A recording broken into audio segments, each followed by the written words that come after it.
Hello, welcome to my 2025 reading wrap up. This year I decided to make a tier list. So I'll kind of talk you through the categories and then we'll get started. My bottom category, which I love that kind of maybe the colors don't make sense, but whatever, is meh. These are books that are just like fine. I did get better if you remember from my reading wrap up last year. I'm sure you all do. Is that I had too many books that I like truly hated but kept reading. I think I did a lot better job at just being like, no, I'm gonna not read this book anymore and just DNF it. But they're just like meh. Not for me, self-explanatory. It's a good book. These are books I did enjoy, but I just maybe didn't think about them much after the fact and are just like, yeah, that's a good book. I'm glad you read it. Love, I think self-explanatory. And intro is a phrase that I use that stands for I need to reread or else. It can also be used with visual media such as watching a TV show or movie, such as I need to rewatch or else. It could be with a podcast, I need to re-listen or else. It's kind of the state that I go into where I kind of won't be able to move on with my life until I've reread it or rewatched it in that way. So there's going to be quite a few on there. We'll get into that when that time comes. So in the category meh, a couple of these are authors that I felt like I needed to do it just to like do it. So the first one is a great example of that. It's Funny Feelings by Tara DeWitt. I have read a couple other books, actually like a few other books by her that I really enjoyed. And this is like one of her first releases, I think. And I always thought it seemed not good, and I was correct. So it's this character. Her name is like Farley something, like it's like named after Chris Farley and named after someone else. Like it's almost like Farley Murphy or something, like named after Chris Farley and Eddie Murphy or something. I don't know. So she's a stand-up comedian, and I just don't think that makes for a good romance plot of like her trying to like tell jokes. Like I just didn't really enjoy it. So I was correct on that one. Next one's Flirting with Disaster. This is two people who are divorced but like maybe not finalized, who get like stuck basically in their house during like a tsunami or something, some sort of big weather situation. Yeah. And as we'll get to later on in the video, that might be a situation I would enjoy in some situations, but not in this one. One Last Stop by Casey McQuiston is another one that fits into the category of the author has written some books that I've loved, and so I felt like I needed to give it a try. It's about a lesbian ghost that's stuck on the subway. So sounds interesting, but wasn't really in practice. Lights Out could have also gone in the not for me category in the universe, but again, just I wouldn't recommend that book to anyone. It is completely crazy, but maybe if you're feeling completely insane, you want to check it out. I don't know. Bad Publicity, I could hardly remember when I added this to the list and saw it on my Fable. I was like, I don't know that I read that book. I did, so that's why it's in this category, because it clearly didn't make an impression. It's about a publicist and an author. Jenny's trying to do something crazy. The Royals Upstairs, again, I wanted to like because it's about Norwegian royals, and I think their nanny and their security guard, and they also like know each other. I do like a second chance situation. It didn't stick the landing for me. And then the last one over here is The King of Wrath by Anna Huang. I read some other books by her, like the Twisted series, that I've been more like sure, not even like loved those. I don't remember why I picked this up, Lord knows, but I did not like it. Next is the not for me category. It pains me to put Bury Our Bones in the Midnight Soil by V.E. Schwab in this category because I wanted to really like it, but unfortunately I found it incredibly boring for quite a bit of the story. I don't really like having multiple POVs when they're like not in the same situation, because usually there's one that I think is way more interesting, and when their chapter ends we go to the other person. I'm like, can we just get back to this person? And that's 100% what happened in this book. The Entanglement of Rival Wizards. These authors, they get me because this is an author that I have really liked some of her books, so then I was really excited for this, and this book was not good for me. I think if you were a big fan of D&D, you might really like it. Is it D&D or D&D? You'd think I know Stranger Things, but I don't. Yeah, it didn't, not for me. The Deal by Elle Kennedy, I'm excited for the TV show, but the book was not for me. Before the Coffee Gets Cold was a Ducks book club book, and I thought it was kind of boring. Yeah. Nothing Like the Movies is a sequel to the book Better Than the Movies. That book I really enjoyed. It's like a fun YA romance book. Nothing Like the Movies is like they've broken up and like he's trying to win her back, and there's more like fun movie tropes, but it wasn't nearly as good as the first one, in my opinion. Next, the screen gets much smaller because there's more books. This is the It's a Good Book category. I liked all these books. I think maybe you would like reading any of these books, depending on your taste. First one is Small Things Like These by Claire Keegan. I read this book pretty recently because it's a Christmas book. I found it at the library. It's very short. It's like less than 200 pages. And it's about this Irish man in the 80s, and it's like him kind of grappling with like the Catholic Church in a way that I thought was interesting and, you know, makes you think. Next one's Catabasis. I thought that one was a good book. I had a good time. It didn't like change my worldview or do anything crazy, but I had a good time reading it, more than I did with Yellowface. Story of My Life is about a big city author who moves to a small town and falls in love with a construction worker. That's all you need to know. Throne of Glass by Sarah J. Maas. I hate to put this book in just the It's a Good Book category, but it really, like, it almost could go in the not for me category. I hate to say it. I will not probably be reading any more of this series. I tried to read Crown of Midnight and I couldn't quite get into it. I do hate to say it. The Favorites, I can't remember what the author's name is because of course this image cut it out. It's about two figure skaters who like have trials and tribulations over the course of their career as like doubles partners, and thought it was a good book. I think some people might like it. The Women by Kristen Hanna is about Vietnam nurses. I thought that book was cool. It's a good book. Beg, Borrow, or Steal is about these two elementary school teachers who again like have some sort of like beef and then have to end up working on some sort of thing to kind of dupe their, is that the word? Trick their principal. Ginny. Oh, no. Go away. To kind of trick their principal or whatever. And usually I don't love teacher main characters of books because I feel like they're kind of portrayed in an interesting way, but I didn't mind this one. Caught Up is part of the Windy City series, which I'll mention again later, by Liz Tomford, and it's about a baseball player's single dad who falls in love with his child's nanny, and I thought it was nice. It's a good book. Great Big Beautiful Life by Emily Henry. See, some of these I'm like, a good book means it's a good thing, and sometimes it means it's a letdown. This is one where it's a letdown because I really like Emily Henry, and this is probably my least favorite book of hers, besides maybe People We Meet on Vacation, but I am excited for the movie. Anyway, I felt like the romance wasn't the best, and the like historical second plot wasn't the best. Was that the, hello? Yeah, it just didn't really work for me.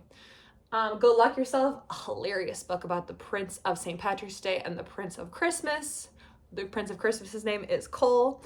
And it's a good time, but I wouldn't like feel like I need to reread that over and over again. Now I'm questioning if that one's Cole or if that one's Nick. I don't know. Charlotte knows. And then Good Spirits I just finished yesterday. That's this one over here. It's by B.K. Borison, and it's about the ghost of Christmas past coming to haunt this woman who he thinks is like a bad person, as most people that he has to haunt are, and he finds out maybe that's not quite the case. It was good. Next, we've got our love category. Would recommend all these books. Had a good time reading all these books. Thought about these books outside of reading them. This American Woman by Zarna Garg is great. It was pretty short too, like less than 300 pages, I want to say, and it's just her biography. Let me get on my soapbox really quick and say, Bob Dylan doesn't need a movie, A Complete Unknown. That was not an interesting plot. I don't think that needed to be a movie that was winning Oscars. Zarna could have a movie about her life that's winning Oscars. She has an interesting life. She has an interesting story to tell. I thought it was really cool. It was very funny.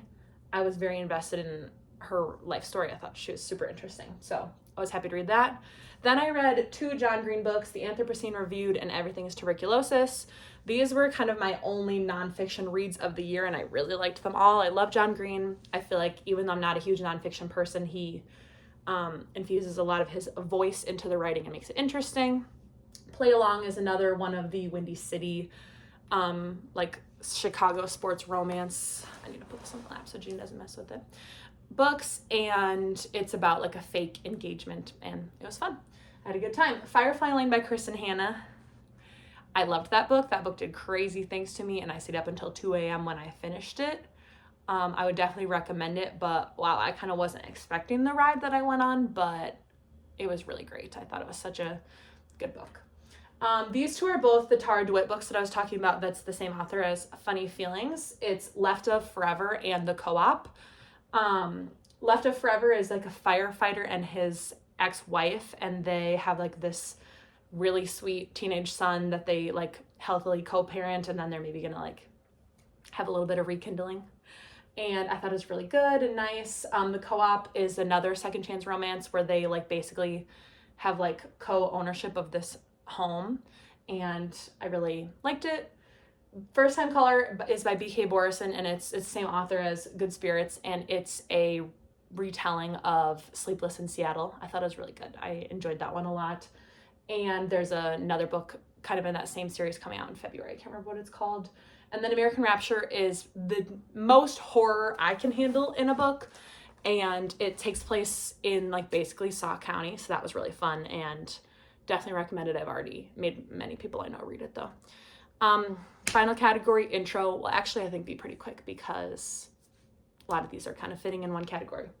So we've got 1, 2, 3, 4, 5, 6 Allie Hazelwood books. I believe that, she's releasing a lot of books. 3 of these came out this year. May, Deep End, and Problematic Summer Romance. Loved all of those. This is the point where I need to say, I like am reading for a good time. Like, I don't care. And then the other ones, Check and Mate, Love Theoretically, and Bride. I read Bride because Mate was coming out, and then I just loved Check and Mate and Love Theoretically, so they were reads for me, hence why they're going in that intro category. The Pairing, I needed to include this because I read this on December 31 last year, and it was so good. It's by Casey McQuiston, the author of One Last Stop. You can kind of see the juxtaposition here. The Pairing, like, you need to kind of be a fan of like Heated Rivalry, which we'll get to enjoy this type of book, but I really liked it. They're like going on a tour through like Europe, seeing like beautiful areas and whatever. It's a second chance romance, and the way that they do the POV is the only time I like dual POV. I think it was so good. I like really was kind of blown away by it, and it was one of those books that I got from the library and then needed to purchase a copy so I could have it on my shelf. The X-Files and You with a View are both by Jessica Joyce. She's like a new author that I found that I really love. I feel like I maybe read The X-Files last year too. This might be a reread, hence why it's in that category, but I put them there because I would reread them anyway. The X-Files is about these two exes that have to get together at their best friend's wedding, and they're the best man and maid of honor, and it's really good. You with a View and P.S. I Hate You, I'm going to talk about them at the same time even though they're different authors because the exact same thing happens. Just found a nail on my floor. Hold on. Perfect. It's two people who one of their grandparents dies and they have to be, or one of their loved ones dies, I should say, and they have to go on a cross-country road trip with their enemy and slowly open letters and receive more information from their deceased relative and kind of heal from that. That happens in both of these books, and I liked it both times. And yeah, Book Lovers is a reread. I loved that book in 2021 in a huge way. And to be honest, I didn't quite connect with it as much this time, but still really like it and still would reread it again. One Golden Summer is by Carly Fortune. She's written some other books that I really like, mainly Every Summer After. But this one is about the brother from Every Summer After, and I didn't really love this brother in Every Summer After, but I like really love him now. I thought it was super good. It's like very fun, like summer vibes, like reminds me of being up north, and just I love like the setting of it. Obviously, The Summer I Turned Pretty books, had to reread them. That's about all I have to say on that. Rose in Chains by Julie Soto. This book did something crazy to me for quite a while. So I love the author Julie Soto. I read a couple of books by her last year, and this book did come out on my birthday, and I didn't actually read it for a long time, and I kind of forgot about it and thought I wouldn't really like it, and I was completely wrong. I became completely obsessed with it. It's based on a Hermione fanfic, which I did not know until I was completely finished reading it, so I thought the author did a good job making enough changes for it to be like a published book. Then I, of course, read most of the fanfic on AO3. I thought this was a great book. I'm very excited for the next book because it's in some sort of trilogy or some sort of series that's coming out, I believe, next December. I thought it was awesome. I just put this image. I just yesterday and today read a Will Byers and Mike Wheeler fanfic that Molly recommended to me, and it was awesome. It's on AO3. It's like one of the top like 7 fanfics they've ever had on there. And it's about them being stuck in the house together during a power outage between seasons 4 and 5. Short and sweet, but very good. I can't wait for volume 2 of Stranger Things to come out. So I would reread that, just saying. And last but not least, heated rivalry. It's the word on everyone's lips. People love to hate it. People love to love it. I love heated rivalry.